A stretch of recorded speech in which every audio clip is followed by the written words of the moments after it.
श्री परमानंद दास जी की जय हो। जय श्री कृष्ण। श्री परमानंद जी दास जी भगवान की लीला के मृगमग्न अनुभवी कवि और कीर्तनकार थे। वे अष्टसाप के प्रमुख कवियों में से एक थे। उन्होंने आजीवन भगवान की लीला गाई। श्री मध्वल्लभाचार्य जी की उन पर बड़ी कृपा रहती थी। वे बड़ा उनका मान सम्मान करते थे। उनका पद संग्रह परमानंद सागर के नाम से विख्यात है। उनकी रचनाएं अत्यंत सरस और भावपूर्ण है। लीला गायक कवियों में उन्हें गौरवपूर्ण स्थान प्राप्त है। परमानंद दास जी मार्ग शुक्ल को हुआ थे। वे कन्या भुज ब्राह्मण थे। कन्नौज के रहने वाले थे। जिस दिन वे पैदा हुए उसी दिन एक धनी व्यक्ति ने उनके पिता को बहुत सा धन दिया। दान के फलस्वरूप घर में परमानंद छा गया। पिता ने बालक का नाम परमानंद रखा। उनकी बाल्यावस्था सुखपूर्वक व्यतीत हुई। बचपन से ही उनके स्वभाव में त्याग, उदारता और बाहुल्य था। उनके पिता साधारण श्रेणी के व्यक्ति थे। दान आदि से ही जीविका चलाते थे। एक समय कन्नौज में अकाल पड़ा।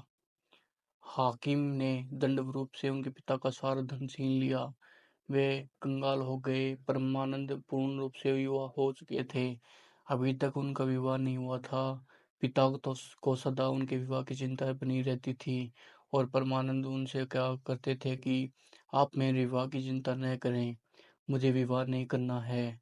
जो कुछ आए वो हो, उसे परिवार वालों का पालन करें, साधु सेवा और अतिथि सत्कार करें।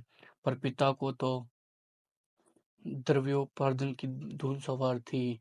वे घर से निकल पड़े, देश विदेश में घूमने लगे। इधर परमानंद भगवान के गुण कीर्तन, लीला गान और साधु समागम में इतने दिन बिताने लगे। वे अवस्था में ही अच्छे कवि और कीर्तनकार के रूप में प्रसिद्ध हो गए। लोग उन्हें परमानंद स्वामी कहने लगे। 26 साल की अवस्था तक वे कन्नौज रहे। उसके बाद वे प्रयाग चले आए। स्वामी परमानंद की कुटी में अनेक साधु संत सत्संग के लिए आने लगे। उनकी वृत्ति बढ़ती गई और काव्य तथा संगीत में पूर्ण रूप से निपुण हो गए। स्वामी परमानंद एकादशी की रात्रि को जागरण करते थे।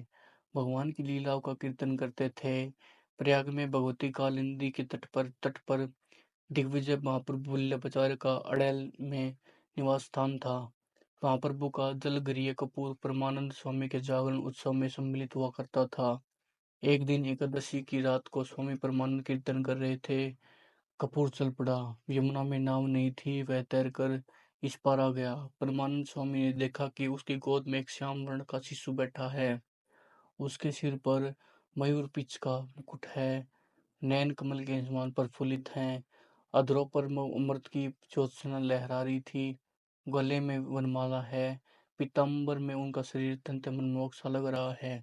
परमानंद के दिव्य संस्कार जाग उठे।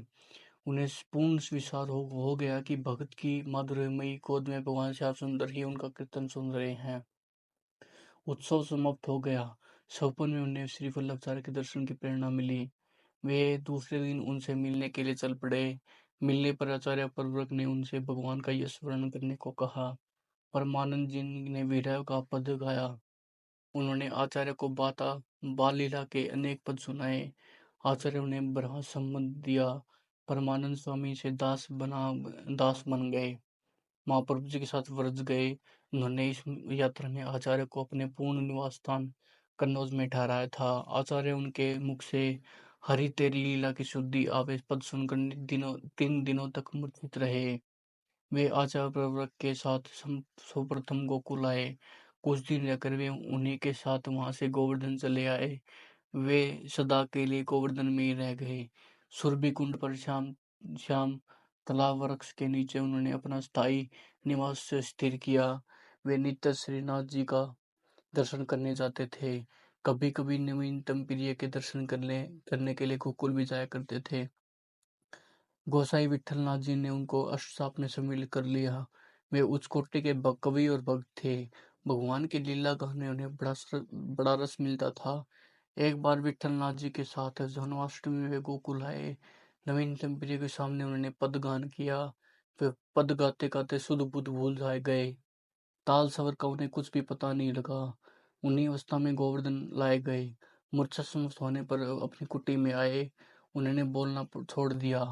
श्री गोस्वामी जी ने श्री गोसाई जी ने उनके शरीर पर हाथ फेरा। परमानंद दास ने नयनों में प्रेम अश्रु भरकर कहा कि प्रेम पात्र को तो केवल नंदन है। भक्त तो सुख और दुख दोनों में उन्हीं की कृपा से सारे जीते रहते हैं। भाद्रपक्ष कृष्ण नवमी को उन्होंने गोलोक प्रताप प्राप्त किया। वे उस समय सुरभि कुंड पर ही थे। मध्याह्न का समय था। गोसाई विठलनाथ उनके अंत समय में उपस्थित थे। परमानंद का मन युगल स्वरूप की माधुर्य में संलग्न था। उन्होंने गोसाई जी के सामने निवेदन किया। इस प्रकार श्री राधा कृष्ण की रूप सुधा का चिंतन करते हुए उन्होंने अपनी गोलोक यात्रा संपन्न की। जय श्री राधे। श्री परमानंद जी महाराज की जय हो। बोलो ठाकुर जी भी महाराज की जय हो। अगली अगली जीवनी है श्री केशव भट्ट जी की।